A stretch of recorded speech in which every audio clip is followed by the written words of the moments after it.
আসসালামু আলাইকুম। আজকে আমি যে টপিকটা নিয়ে কথা বলবো সেটি হচ্ছে রাতে দেরিতে খেলে যা যা হতে পারে। আমাদের বাংলাদেশে আমি যদি 100টা ফ্যামিলির মধ্যে ম্যাক্সিমাম 80-90% ফ্যামিলি বলবে যে তারা রাতে 9টা-10টা বাজে ডিনারটা করে বা ভাতটা খাওয়া হয়। এটা বলতে গেলে আমাদের দেশে একদম কমন, কিন্তু এই দেরিতে খাওয়ার কারণে কিন্তু আমাদের বডিতে অনেক ধরনের পরিবর্তন ঘটে যা আমাদের জন্য খারাপ। আজকে রাতে দেরিতে খেলে যা যা হতে পারে সেটা নিয়ে আমি আপনাদের সাথে আলোচনা করব। প্রথম যা হতে পারে, বদহজম, অ্যাসিডিটি বা বুক জ্বালা হতে পারে।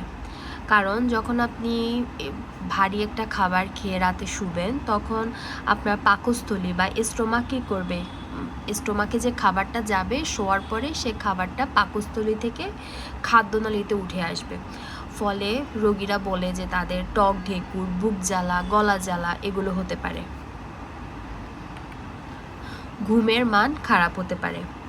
খাবার হজম যখন আপনি গভীর ঘুমে থাকবেন রাতে দেরিতে খাওয়ার কারণে কিন্তু তখনও খাবার হজমের প্রক্রিয়াটা চলতে থাকবে। এই কারণে বারবার ঘুম ভাঙতে পারে, ইভেন সকালে আপনার ক্লান্তি ভাব লাগতে পারে।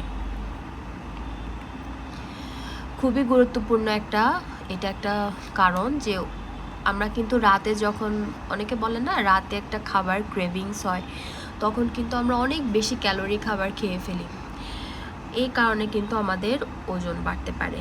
রাতে যারা খায় অনেকে বলবে যে ভারী জিনিস খেতে তাদের ভালো লাগে, পিৎজা, বিরিয়ানি, মিষ্টি, ভাজা পোড়া এসব খাওয়ার প্রবণতা থাকে। তো এই কারণে অভ্যাসবশত বেশি ক্যালোরি খাওয়ার কারণে অতিরিক্ত ওজন হয়ে যেতে পারে।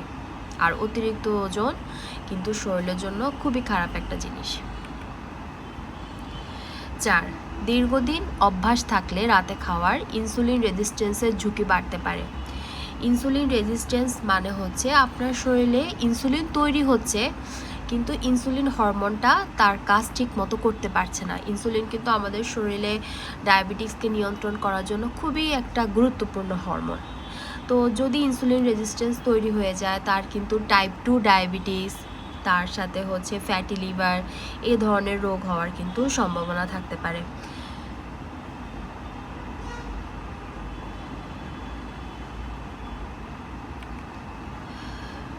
সকালে পেট ভারী লাগা বা পেট ফাঁপার সমস্যা হতে পারে। কারণ রাতে যখন আপনি খাবেন তখন আপনার খাবারটা কিন্তু ঠিকমতো হজম হবে না। তখন সকালে প্রায় আপনার কাছে মনে হবে যে পেটটা ফাঁপা লাগছে, গ্যাস লাগছে, অস্বস্তি লাগছে। আর সবচেয়ে আমি যদি বলি, কারো যদি সকালে ক্ষুধা না পায়, ঠিকমতো ক্ষুধা না পায়, তার কারণ হচ্ছে আপনি গতকালকে রাতে যা খেয়েছিলেন তা কিন্তু আপনার পাকস্থলী ঠিকমতো পরিপাক করতে পারে নাই। এ কারণেই যারা রাতে খেয়ে ফেলে বা রাতে দেরি করে খায় তাদের কিন্তু সকালবেলা ক্ষুধা কম লাগে, আর সকালে ক্ষুধা না লাগাটা কিন্তু খারাপ।